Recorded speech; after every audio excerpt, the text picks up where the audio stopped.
Vamos falar sobre tentativa. Conceitos. Se o agente inicia a execução e o crime não se consuma por circunstâncias alheias à sua vontade, temos a tentativa.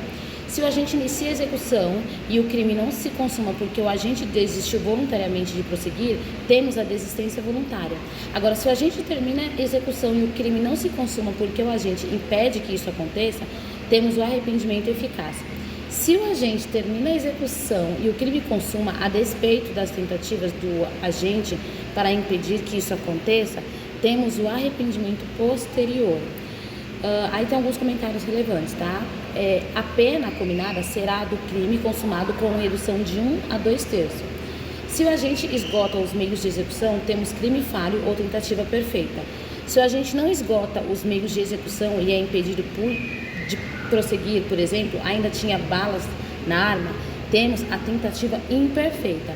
Se o agente desiste de prosseguir por reação da vítima ou pela chegada da polícia, por exemplo, temos tentativa porque são circunstâncias alheias à sua vontade que o impede de consumar o crime. Não há tentativa em crimes unissubsistentes, contravenções habituais, culposos, homicídios próprios. Enfim, basicamente, quando não é possível fatiar o iter criminis. Não existe tentativa quando temos desistência voluntária. O agente responde somente pelos atos que já praticou, salvo se o resultado inicialmente desejado se consumar contra sua vontade, caso em que será crime consumado. O arrependimento eficaz exclui a tentativa. Ele deve impedir o resultado, não importando a eficiência do meio empregado. O que importa é o resultado.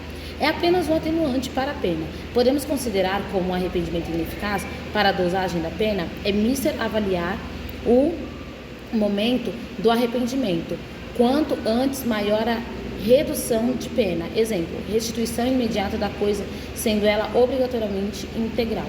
Iter criminis. Etapas percorridas pelo agente para a prática do crime. Primeiro é a cogitação, o pensamento de cometer o delito. Os atos de cogitação materialmente não concretizados são impuníveis em quaisquer hipóteses. Preparação, atos preparatórios indispensáveis à prática do crime. Exemplo, aquisição da arma para o homicídio. Execução.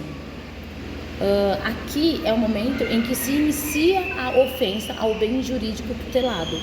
Desistência voluntária. Aqui o agente desiste de prosseguir com o crime. Arrependimento eficaz. Encerrada a execução do crime, o agente voluntariamente impede o resultado. Aqui ele leva a execução até o fim. Contudo, sua ação impede que o resultado seja produzido. Consumação. Quando estão preenchidos todos os elementos do tipo penal. Exaurimento.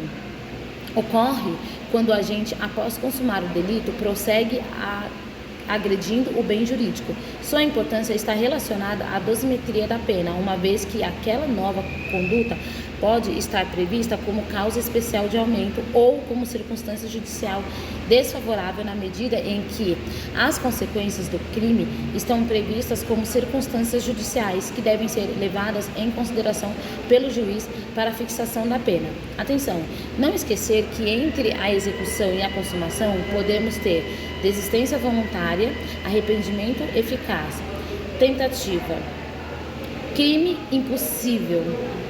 Após a execução, é possível arrependimento posterior. Nos casos de desistência voluntária e arrependimento eficaz, o agente responderá apenas pelos atos delitivos já praticados, mas não por delito tentado. Conclusão. Antes é desistência voluntária. Durante é arrependimento eficaz. Depois é o arrependimento posterior. Quais são as infrações penais que não admitem tentativa? Sim, temos contravenções penais, que estabelece não ser punível a tentativa, crimes culposos. Nos tipos culposos existe uma conduta negligente, mas não uma vontade finalisticamente dirigida ao resultado incriminado na lei. Não se pode tentar aquilo que não se tem vontade livre e consciente, ou seja, sem que haja dolo. Crimes habituais são aqueles que exigem uma reiteração da conduta para que o crime seja consumado. Cada conduta isolada é indiferente para o direito penal. Crimes omissivos próprios. O crime estará consumado no exato momento da omissão. Não se pode admitir um meio termo, ou seja, o sujeito se omite ou não se omite, mas não há como tentar omitir-se no momento em que ele devia agir e não age. O crime estará consumado. Crimes unissubsistentes são aqueles em que não pode fracionar a conduta, ou ela não é praticada ou é praticada em sua totalidade. Deve-se ter um grande cuidado para não confundir esses crimes com os formais e de mera conduta, os quais podem ou não admitir a tentativa, o que fará com que se afirme uma coisa ou outra, é saber se eles são ou não unissubsistentes. Crimes pré-dolosos são aqueles em que há dolo no antecedente e culpa no consciente. Exemplo, lesão corporal seguida de morte. Havendo culpa no resultado mais grave, o crime não admite tentativa. Crimes de atentado são aqueles em que a própria tentativa já é punida com a pena do crime consumado, pois ela está descrita no tipo penal. Exemplo é o artigo 352 do CP, que é evadir-se ou tentar evadir-se. Se a decisão for voluntária, não interessa se foi induzido ou aconselhado por terceiro. O que descaracteriza a desistência voluntária seria a coação. Por exemplo, a comunicação entre autores e partícipes ocorre no arrependimento posterior e não na desistência voluntária, que é causa de exclusão da tipicidade e não redução de pena.